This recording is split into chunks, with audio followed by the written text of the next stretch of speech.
Hello students. Next जो topic है इसके अंदर वो क्या है, अधिकार डिफाइन करने हैं। किसके अधिकार हैं? या तो डायरेक्टर हो या चीफ कमिश्नर हो या फिर कमिश्नर हो। जो चीफ डायरेक्टर है, चीफ कमिश्नर या कमिश्नर, इन सब के अधिकार दिए गए हैं। अगर एग्जाम में इनमें से किसी के भी पूछे जाते हैं, एक के भी पूछ सकते हैं, इनमें से दो के भी इकट्ठे पूछे जा सकते हैं, तो आपको यही पॉइंट्स क्या करने हैं, डिफाइन करने हैं।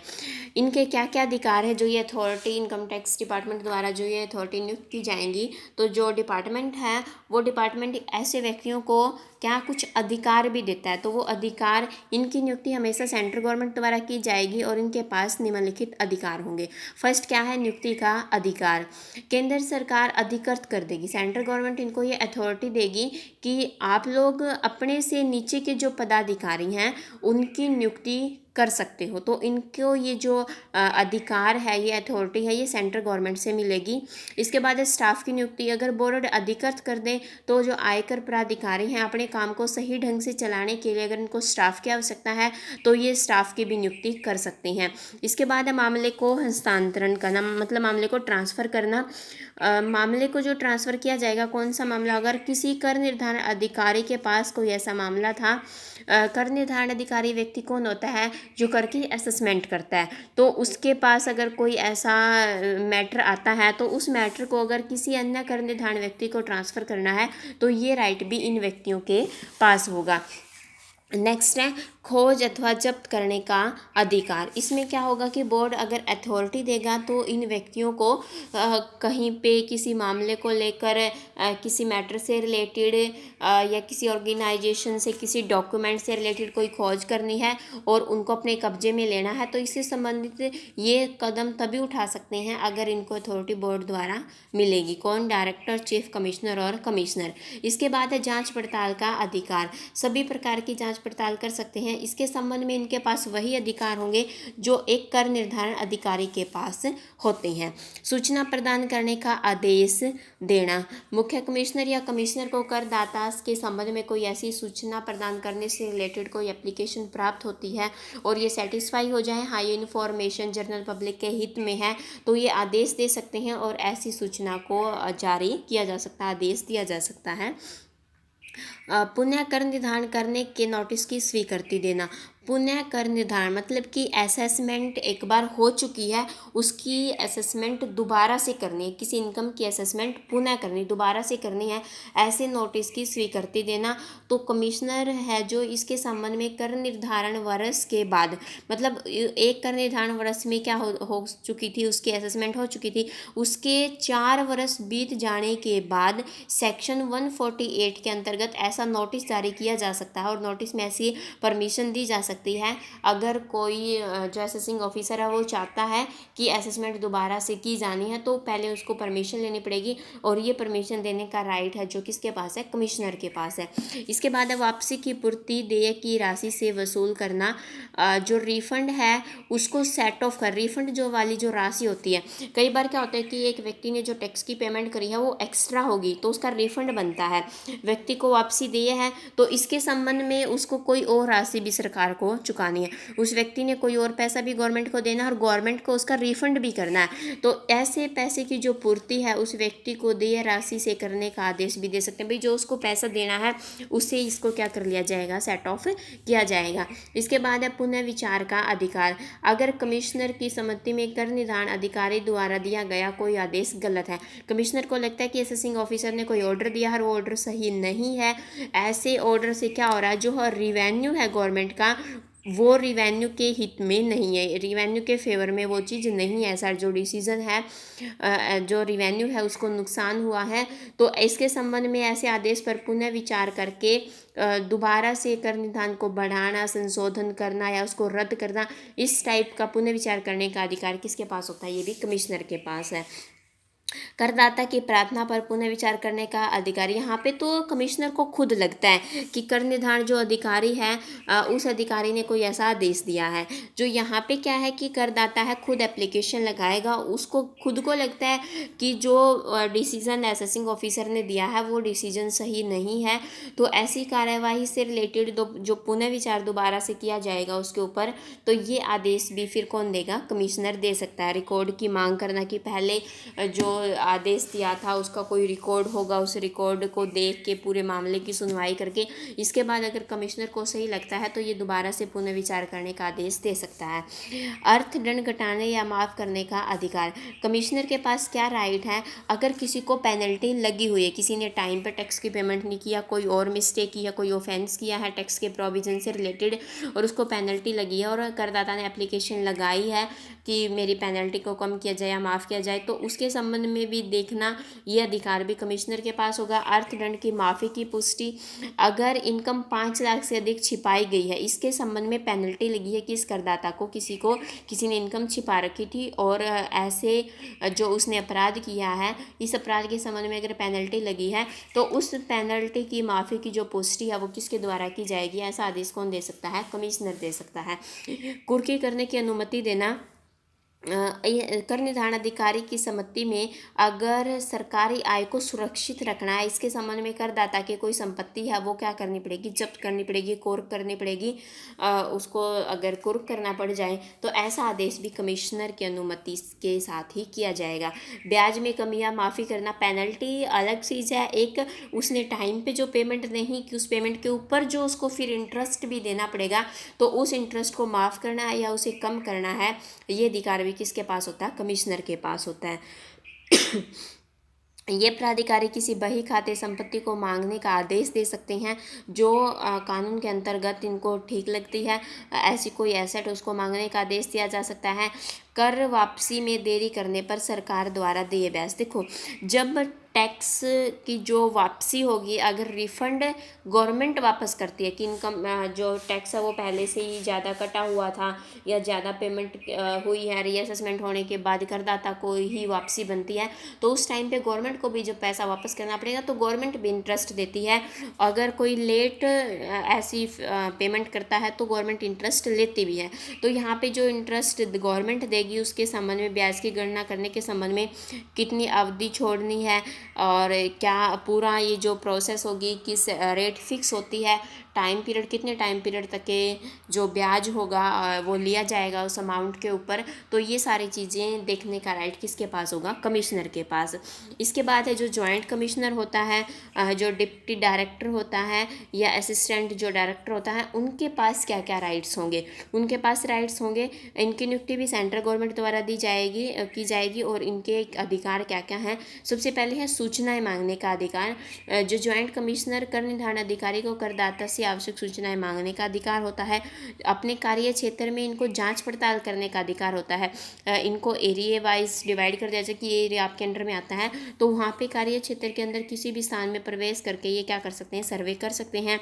कोई कंपनी है, कंपनी के जो रजिस्टर होंगे उन रजिस्टरों का निरीक्षण करने का अधिकार वह कंपनी के सदस्यों जो डिबेंचर होल्डर होंगे या जो भी उनके वहाँ पे रजिस्टर हैं, बुक्स ऑफ अकाउंट हैं, उनकी कॉपी लेने का अधिकार भी इनके पास होता है कि बुक्स ऑफ अकाउंट्स की एक एक कॉपी इन अधिकारियों के पास होनी चाहिए। इसके बाद है संयुक्त कमिश्नर को पूछताछ का अधिकार। जो संयुक्त कमिश्नर होता है इस अधिनियम के अंतर्गत कोई भी पूछताछ करने के लिए सक्षम होगा, वो सभी अधिकार उसके पास होंगे जो असेसिंग ऑफिसर के पास होते हैं किसी करदाता के संबंध में कोई पूछताछ करने हैं।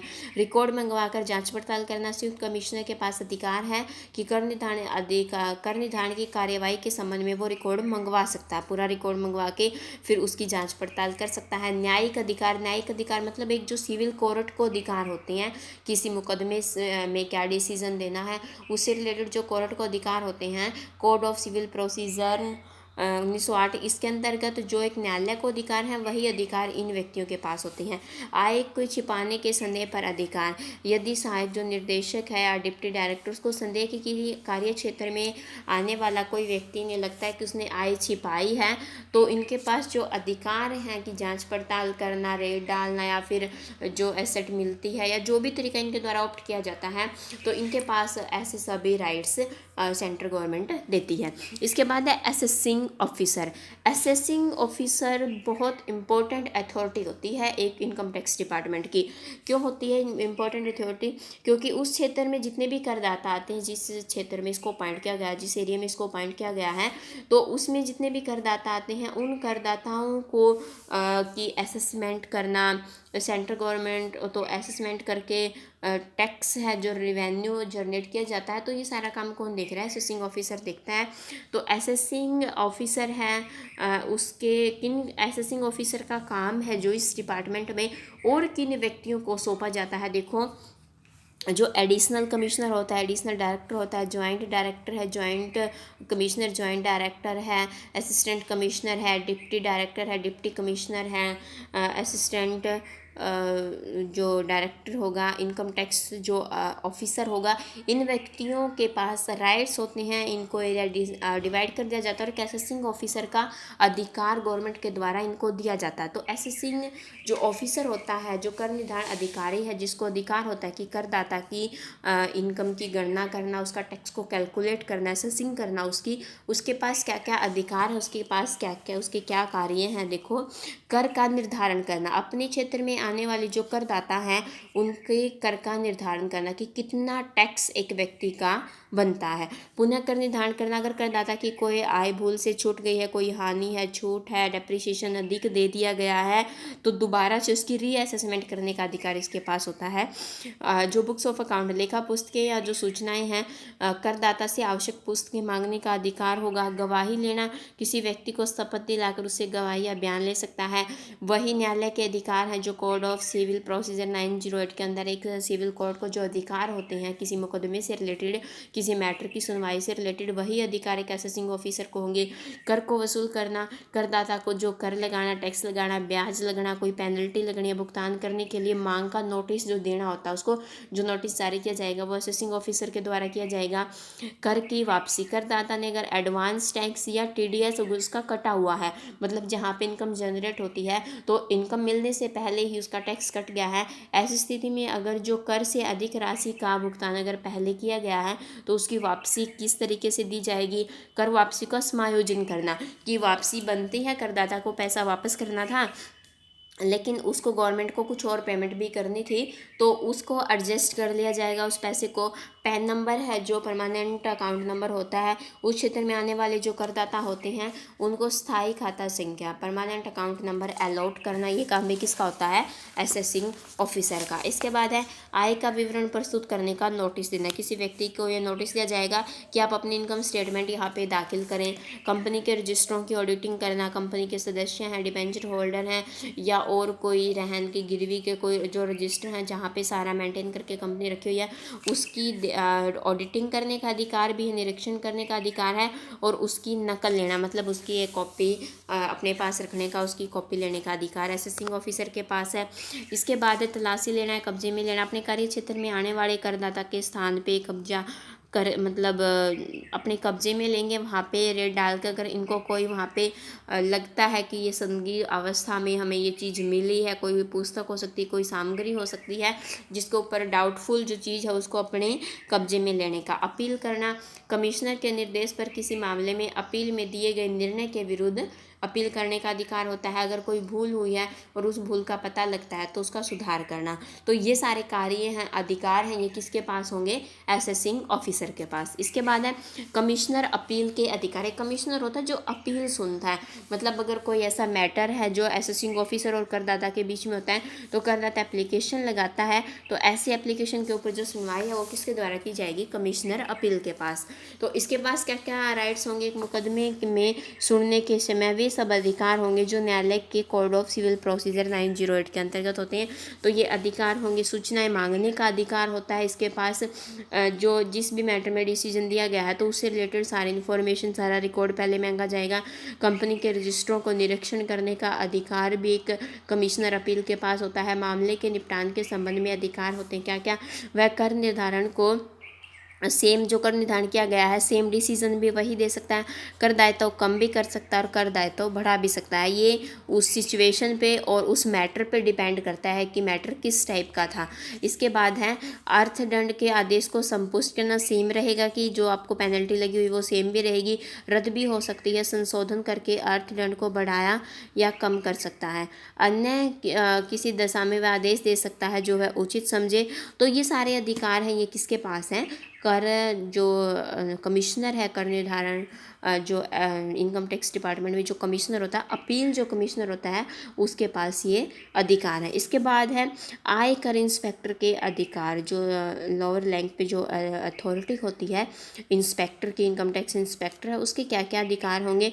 इनकम टैक्स इंस्पेक्टर है कर निर्धारण अधिकारी, जिसके साथ वह काम करता है उसके निर्देशानुसार ही काम करेगा। मतलब जो काम करने का ऑर्डर किससे मिलेगा, असेसिंग ऑफिसर से इंस्पेक्टर को, वहाँ पे काम करेगा वो। तो इसके क्या क्या हैं, नए करदाताओं का पता लगाना कि इस एरिए में और कौन नए करदाता हैं जो टैक्स के उसमें आते हैं, दायरे में आते हैं। कर निर्धारण अधिकारी द्वारा सौंपा गया कार्य करना और उसके आदेश अनुसार जांच करना। और अथॉरिटी मिलने पर तो क्या करेगा, किसी भी स्थान में प्रवेश करके कर निर्धारण अधिकारी के अधिकारों का प्रयोग कर सकता है, क्योंकि ये असेसिंग ऑफिसर के नीचे काम करता है ये व्यक्ति। तो अगर अथॉरिटी असेसिंग ऑफिसर इसको देता है तो असेसिंग ऑफिसर के जो अधिकार हैं वही अधिकार इसको मिल जाएंगे काम करने से रिलेटेड। तो ये अथॉरिटी यहाँ पे असेसिंग ऑफिसर, एक इनकम टैक्स इंस्पेक्टर को ऐसी अथॉरिटी दी जा सकती है। तो ये सारे जो पॉइंट्स थे कि जो अथॉरिटीज़ हैं टैक्स डिपार्टमेंट में, उन अथॉरिटीज़ के पास क्या क्या राइट्स हैं और किस टाइप के काम उनको करने हैं, ये चीज़ें इस चैप्टर के अंदर डिफाइन थी।